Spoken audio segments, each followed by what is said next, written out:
What up, it's 1822 back with another Monday Night Raw review. This episode Monday Raw came on at 6 o'clock because they did a double tape for SmackDown Night gesture by the W, giving them all July 4th. Awesome for the talents. Coming off a night of the champion, they are gearing up for SummerSlam. Hopefully, the next couple of weeks, we get solid TV from the WWE. If you want to know how I feel about this show overall, stay to the end review for my final overall thoughts on Monday Night Raw. So Raw kicks off with Rhea Ripley gets interrupted by Io Sky, the W Women's Champion. Io Sky told her she would put her belt on the line at Evolution 2. I've been seeing a lot of online discourse when it comes to Rhea Ripley, and they showed an interview with her talking about the situation. Rhea Ripley is one of the most over talents in the W. This is not a Charlotte Flair situation where they just give her these major programs for no reason when involved these titles.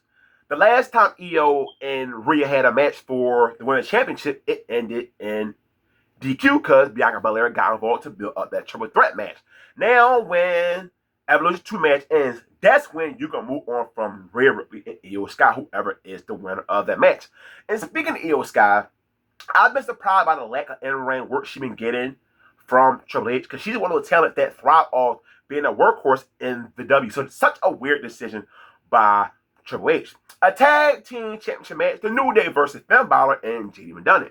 Now, when you have heels versus heels in a match, who the crowd's going to root for? Well, the crowd rooted for JD McDonough and Finn Balor, and they were really behind Finn Balor in this match. This was a very entertaining tag team match. And by my surprise, we have new WWE Tag Team Champions Finn Balor and JD McDonough. Triple H felt big time on a New Day when a New Day had that great segment with Big E. And for the next couple of weeks, they were the hottest acts as heels in the W. But as time went on, the steam just got lower and lower and lower. And then when the Tag Team Championship didn't do anything for this act, I thought the New Day had a lot more juice left, but I was wrong as hell. And I'm happy this run is finally over. So I don't want to see them be tag champs again. All I want from the New Day is Xavier Woods and Kofi Kingston split up.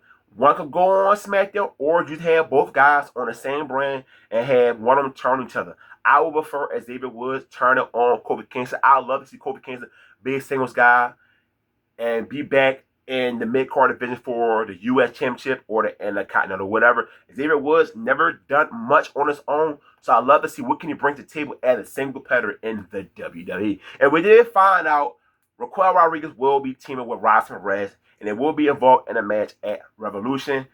It will not be involved in the Bella Twin, which I believe that was going to happen. That's why they had Nikki Bella involved in that segment with Liv Morgan. They're going to have them take on different tag teams from Raw, SmackDown, and NXT.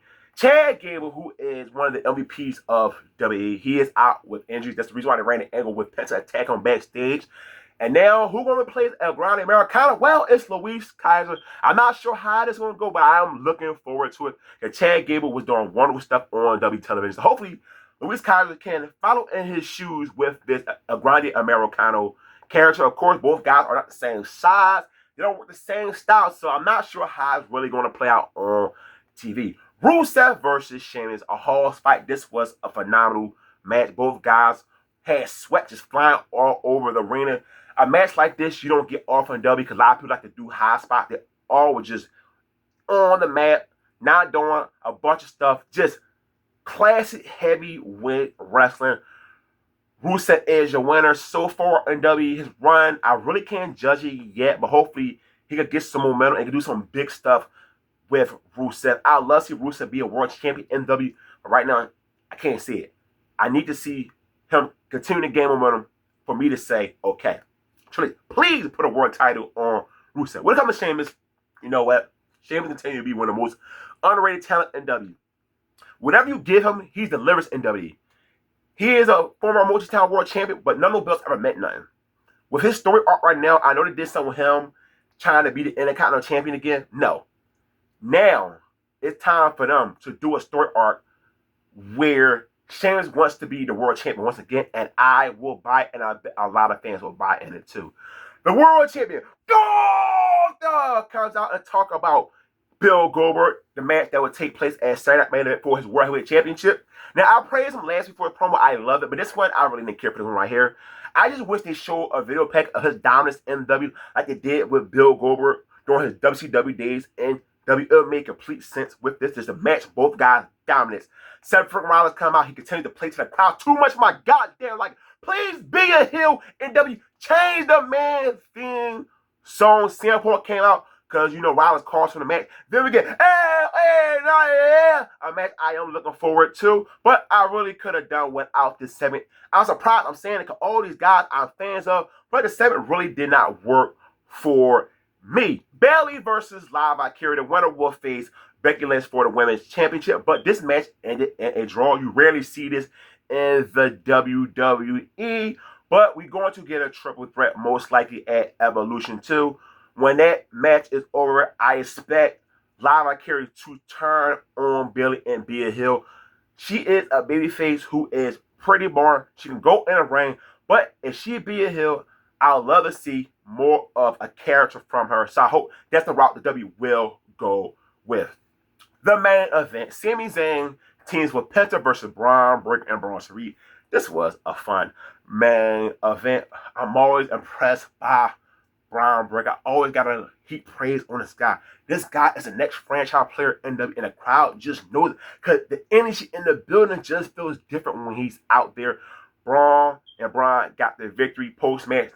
They tagged Sami Zayn.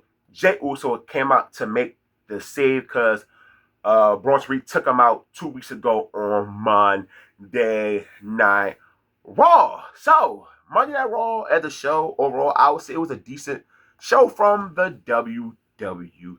And I'm glad the WWE did not come out on this episode and just be lazy when they were at Saudi Arabia on Saturday night. Usually, you know, companies would do that. But this episode of Monday Night Raw, they actually decided to actually want to entertain the people at home. And you want to, especially when you got to sit down through 2 shows in one night. So Pittsburgh, I know y'all are very happy to get a decent show from the WWE. So if you watch Monday Night Raw, give me your thoughts on the show. Negative, positive, I will respond in the comment section per usual. Hit the like button on the video. As always, don't forget, hit the subscribe button. I'm out.